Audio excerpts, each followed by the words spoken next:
సనాతన ధర్మలో ఒక్కటే ట్రూత్ని అందరికి ఒకేలా చెప్పరు.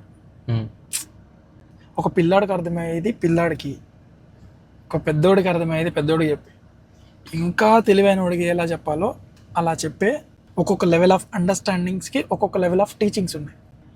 ఇక్కడ సనాతన ధర్మాన్ని మనం ఒక 3 పార్ట్స్కి డివైడ్ చేసుకుందాం. అంటే బిగినర్ లెవెల్, ఇంటర్మీడియట్, అడ్వాన్స్డ్ అనుకుందాం.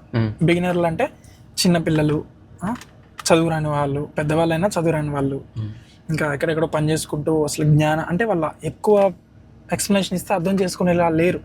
సో అలాంటి వాళ్ళకు కూడా అర్థం అవ్వాలి దేవుడి గురించి అంటే వాళ్ళకి బిగినర్ లెవెల్లో స్టోరీస్ ఓరియంటెడ్, సింపుల్గా, చాలా సింపుల్గా స్టోరీస్లోనే చెప్తారు మోరల్స్ పడుకొని కొంచెం ఎందుకు అనే క్వశ్చన్ అడిగే వాళ్ళు ఉంటారు. ఇది ఇంటర్మీడియట్ లెవెల్లో అంటే చెప్పింది అర్థం చేసుకుంటారు. ఫస్ట్ లెవెల్ అర్థం అయిపోయి సెకండ్ లెవెల్కి వస్తారు వాళ్ళు.